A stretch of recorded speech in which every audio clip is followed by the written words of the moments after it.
Oof, it's been a terrible Thursday for Donald Trump. He's been hit with some devastating news as his plans and policies are absolutely destroying the country. We just got new unemployment figures and jobless claims, and the layoffs in October were the highest since 2003. More on that in a moment. We also know that inflation has been surging as well. And while this is taking place, what is Donald Trump doing? Now Donald Trump has put 3 pieces of paper near the Oval Office, and in gold text, on one piece of paper it says "the," on the other it says "Oval," and on the third it says "Office," as though Donald Trump needs help identifying where the Oval Office is. This is real. This isn't AI. That's really by the Oval Office right now. So here's what Donald Trump posted as Americans are really scared, frankly, going into this Thanksgiving holiday that they're not going to be able to put meals on their table. But according to Donald Trump, things have never been cheaper. Here's what he posted this morning. I kid you not. He goes, 2025 Thanksgiving dinner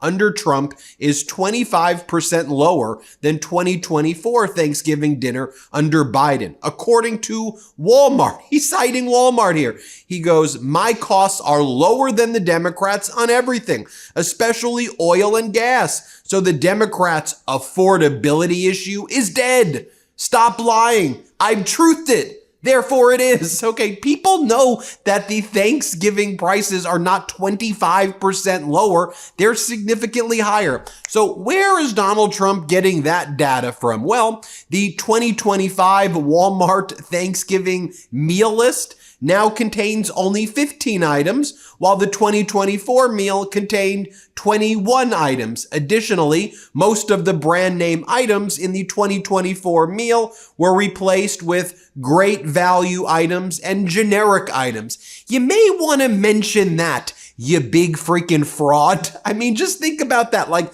you think people aren't going to do the fact check? I just want to give you this data, though, when we talk about these layoffs, as I mentioned at the outset. Most October layoffs since 2003 just occurred this past October. Most quarter 4 layoffs since 2008, and we're not finished with quarter 4 yet. Most year-to-date layoffs since 2020. Least year-to-date hiring since 2011. Least holiday season hiring since 2012. The labor market right now is an absolute disaster. And you'll remember our reporting earlier in the week where I talked about how in the first 3 quarters alone, there were 950,000 job losses. And that was more than at any other time other than COVID and the Great Recession. And we were only 3 quarters in with that data. There hadn't been the 4th quarter data.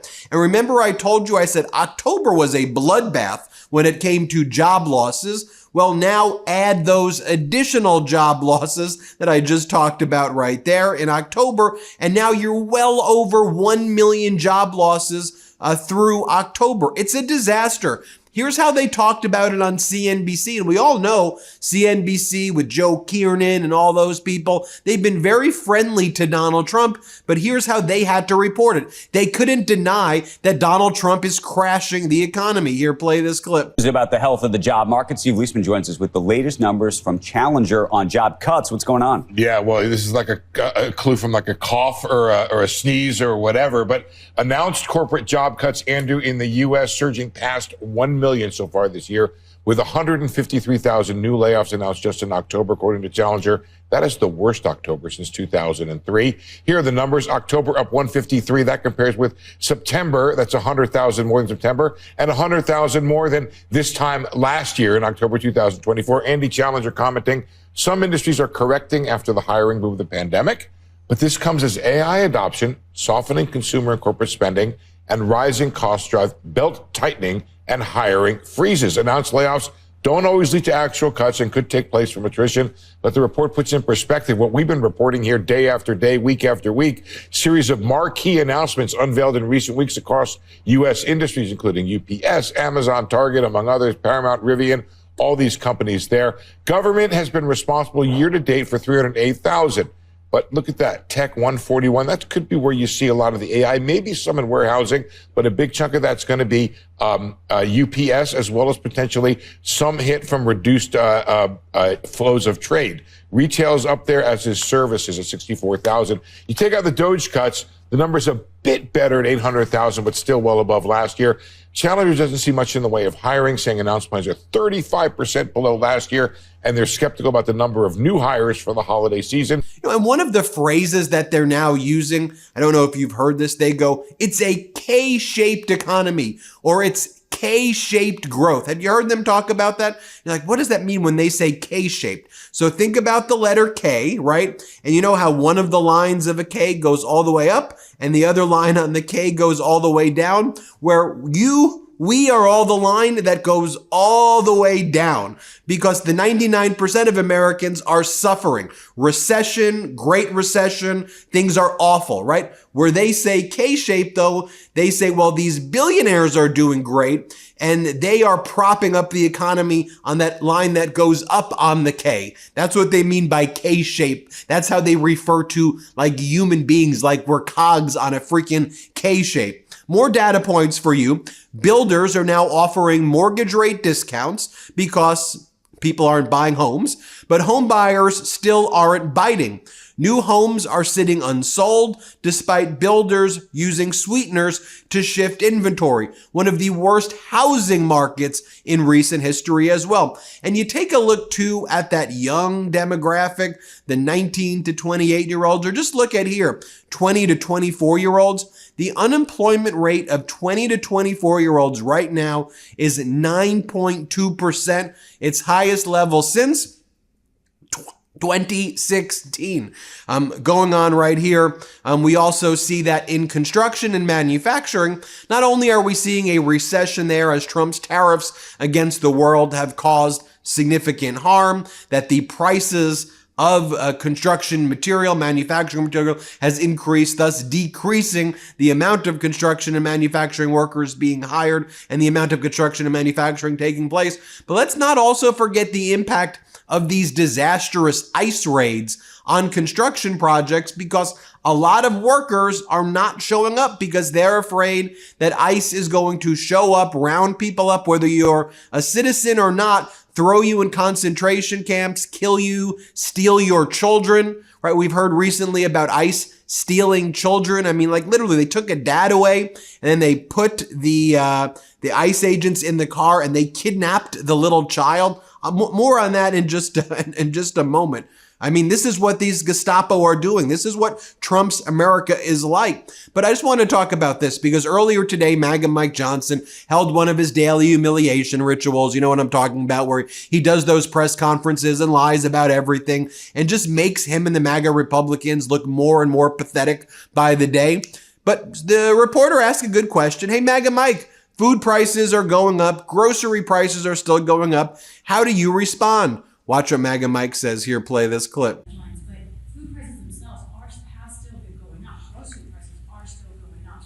How do you respond? Yeah, but the USDA has reported, and all of the economists have shown, food prices always go up. There's an inflationary level that's built into grocery prices, but they're going up at a much slower pace. In other words, the economic policies, even though all the provisions of the Working Families Tax Cut have not yet been implemented, that's going to make a dramatic effect. It's going to be like jet fuel to the economy. We have all these pro-growth policies that will bring down costs, increase wages, increase jobs, and more access to the economic rung, so that more people can climb up the ladder.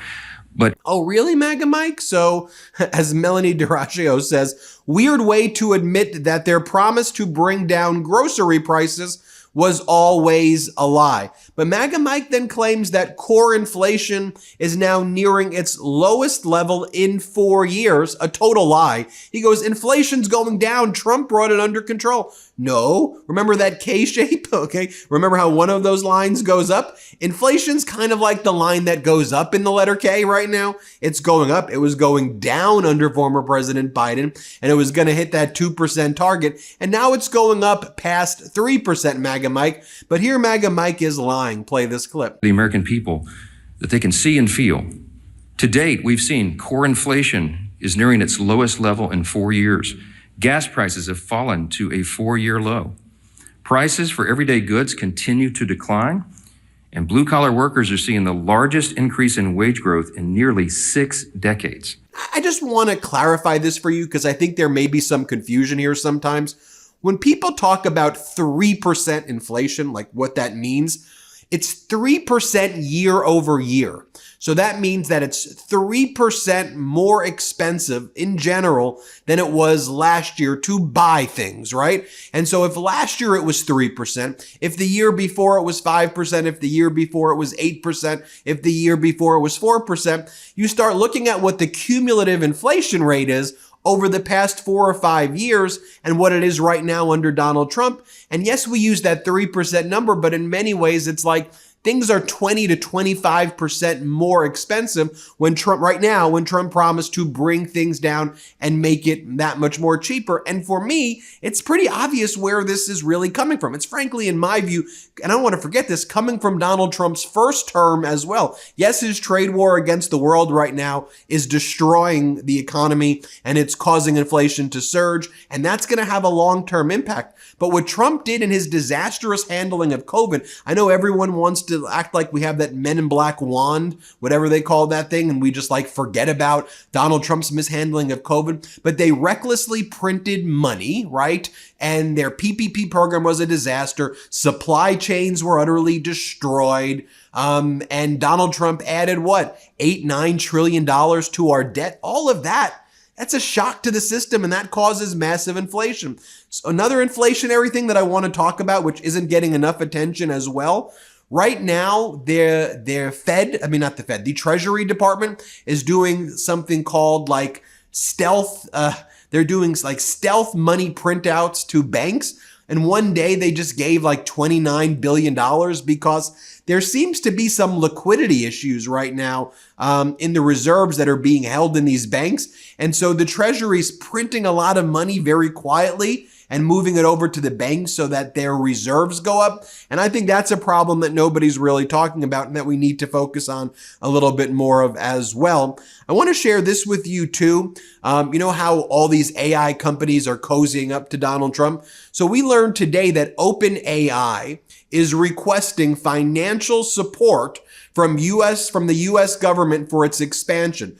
OpenAI wants taxpayers to guarantee its debt. They're asking the government to guarantee loans like a cosigner for all of those data centers that they're building, which, by the way, are also putting Americans out of business. We could be talking about hundreds of billions of dollars, potentially $1 trillion. They want the government to be a backstop and guarantee. Then the CFO of OpenAI said, when I said we wanted the government to be a backstop, I didn't really want it to be a backstop. So let me just try to just understand this. Let me be very clear. So we have enough money to give $40 billion to Argentina, right? Donald Trump's out there taking Qatari jets and he's building ballrooms and the billionaires are getting tax cuts. But we can't figure out in this Trump regime how to give people SNAP, and you're ripping away people's health care while now you're talking about being a guarantor of OpenAI's debt and these AI companies that go and kiss the ring and give you all of these like fake numbers, right? Oh, we're doing $1 trillion commitment. Well, you get your fake number and then what? The federal government guarantees your loan? Oh, and then Donald Trump wants to call Mamdani communist? Really? Are you kidding me? Two other things I want to talk about. Here's the video where that reporter I mentioned, where talks about that raid in Los Angeles where ICE kidnapped the child. Here, just play this clip. The one that specifically I'm thinking about is the one that he himself, the governor of California, was sitting watching this broadcast yesterday and sent a text to my cell phone with a video of a raid from Los Angeles, which I think we have, at Cypress Park Home Depot. I've talked to you from that very Home Depot before. It's around the corner from my house. Look at inside this car. They took a U.S. citizen father out and left a toddler in the back seat. 2 heavily armed Border Patrol agents got in that car and drove the child and the vehicle away. Homeland Security says that father had a pistol in the car, threw rocks at law enforcement, yet he was later released. And the child was returned to the family. Lawyers are saying if there was anything to that story, why didn't they take the kid and lock the father up? And Gavin Newsom wrote to me, I am shaking. He's sick. I'm sick. Our country is sick. I'm going to do a longer video on this, but here's what Marjorie Taylor Greene had to say about, she was pissed. She's like, Trump's bailing out Argentina, attacking our cattle ranchers. Like, what the hell is going on there? Here, play this clip. I'm one of those that supports our farmers over any farmers all over the world, and bailing out Argentina and blaming our cattle ranchers is not the way to go. And so, I think it's incredibly important for Republicans to understand the people that vote for them, not the people that come and support them in Washington, like the lobbyists and the industries, but the regular people. And that's who I represent. And no matter who gets mad at me, I'm not going to apologize for that. And finally, Marjorie Taylor Greene's like, we also released these Epstein files. Like, why is my political party, why is Donald Trump covering up for a child sex trafficking ring? Here, play this clip. But what do you say to people, perhaps people in your own district, who feel like his administration isn't being transparent on this issue, and it brings a lot of questions up for them? I don't really have to explain it. It's pretty much everyone across the board agrees, release the Epstein files. So this is something that I get calls into my office almost every day about. We track all the calls that come into my office, and I think that's extremely important, whether they come from the district or out of district, and it's all over the country. People just want this information released. What do you see? There you have it, folks. Let me know what you think. Hit subscribe. Let's get to 6 million. We appreciate you. Thanks for watching. Want to stay plugged in? Become a subscriber to our Substack at MeidasPlus.com. You'll get daily recaps from Ron Filipkowski, ad-free episodes of our podcast, and more exclusive content only available at MeidasPlus.com.